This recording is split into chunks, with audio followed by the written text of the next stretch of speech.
wiki doesn't take off like a bumblebee. It's because there's a culture around it. It's not just a technology. And here, when you couch surf, you are expected to do dishes, or to tell a story, or to play a harp, I don't know, do something to sing for your supper, to be helpful in a way that, as this goes more and more mainstream, people may just expect it to be like a, cash and carry, very little cash, bed and breakfast, and start violating the norms that make couch surfing work. And then you have the old couch surfers constantly bemoaning the fact that these statistics get better. It's not what it used to be. Oh God, I remember 2007. that was good couch surfing time, right? And in the meantime, all of you, your first question, my guess is, when you heard about this, was how many people have been killed by couchsurfing.net, right? That's the natural thing in mind.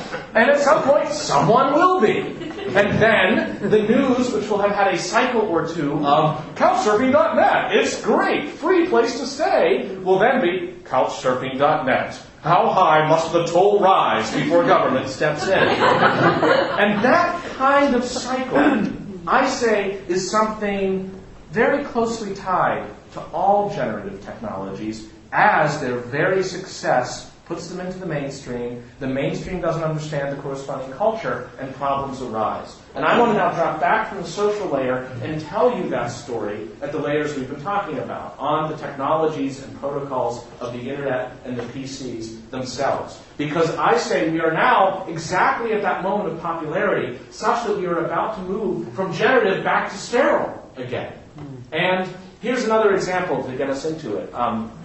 It wasn't that long ago, this is a Business Week article from 2005, that people were getting excited in the mainstream about blogs. Wow, blogs! They started off in the crazy zone, right? People started blogs about their cats, like what my cat is doing today. Like a diary about your cat? Like, who cares about this kind of thing? Then they started to get interesting. I don't know how many people have seen the Hitler's site, right? It's the site for cats that look like Hitler. And you can put in your own cat and then rank other people's cats.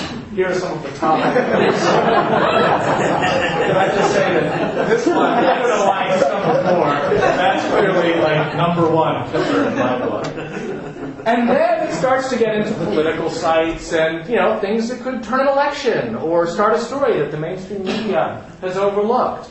But precisely when they go mainstream, then they become ripe for abuse. So this is on my blog at the Oxford Internet Institute. I get hundreds of comments per day on my blog. I'm very proud to say.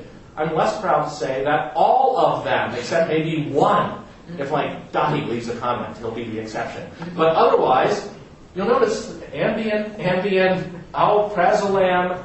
I don't run a pharmaceuticals-oriented blog. It's that spammers who want to reach eyeballs with word of their illegal overseas pharmaceuticals post comments that just say things like twin nitrous tripling and reactants airlifted, and then they put their URL in, which when they arrive as comments on my blog and Google crawls my blog in order to index into the grand Google index, may make these websites seem more prominent than they are, because after all, look how many blogs are linking to them. All because robots are leaving these comments. So all right, the people who design blog software fight back. They come up with something like the CAPTCHA.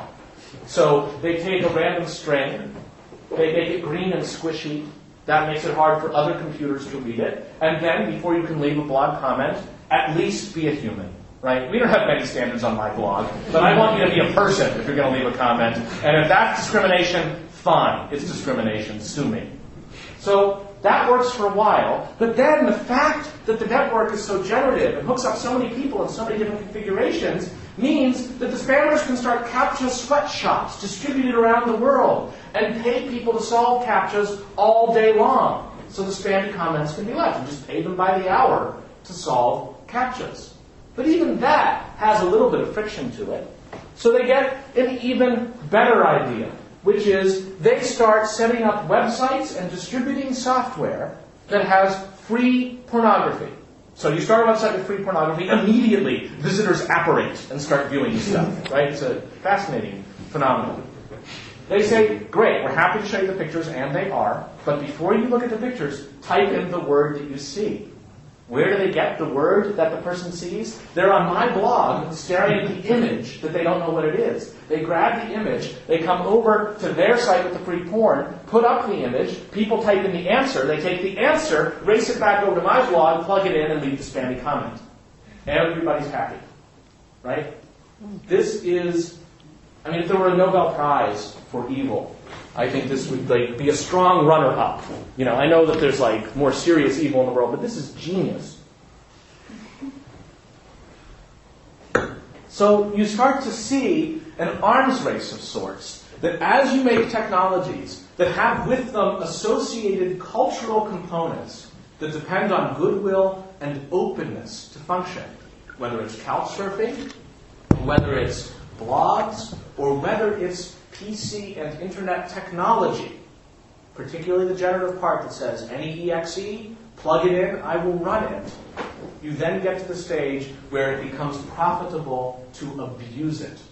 This chart from the Computer Emergency Response Team Coordination Center shows the huge spike in security incidents that took place at around the time in 2000, 2001, when consumers around the world were starting to get 24/7 broadband with pretty powerful computers hooked up and finding that they could be infected. They ask to run and download and run software that they encounter on the internet, and they have no idea what it's about to do.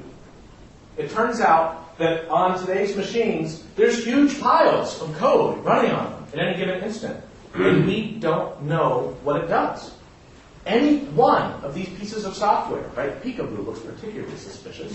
You could have one line in it that says, oh, by the way, delete the hard drive. And that's it.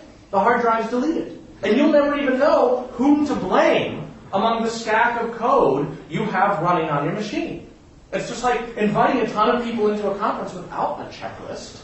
And then before you know it, that lovely statue in the corner is just gone. And it's not clear who's responsible for having taken it. This is the command console of a botnet software.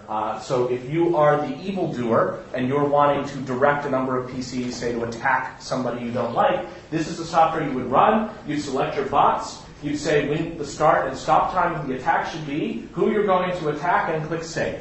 It's just plug-and-play functionality in order to harness all of those processors to evil ends. And, there's been security vendors and security solutions attempted. The cat and mouse game is getting, in my view, absurd at this point. This is from late 2007. The stormworm strikes back at security pros. The stormworm is fighting back against security researchers that seek to destroy it. The worm retaliates by launching denial-of-service attacks against them, shutting down their internet access for days. As you try to investigate Storm, it knows and it punishes. It fights back.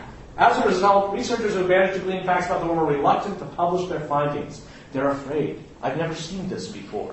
Right? This is like an X-Files episode or something, and a perfectly reputable publication that I think has only slightly, for dramatic effect, exaggerated this phenomenon that we have managed to deploy by historical accident. A network of reprogrammable PCs in the hands of people who have no idea how to work them, connected through lightning-fast networks, so that the viruses can go whoosh out, and best efforts will be applied to get the viruses to their destinations as quickly and efficiently as possible. Glad Microsoft isn't here. They have 10 immutable laws of security. Here is their first one that makes it really simple to protect yourself. There's a nice analogy between running a program and eating a sandwich.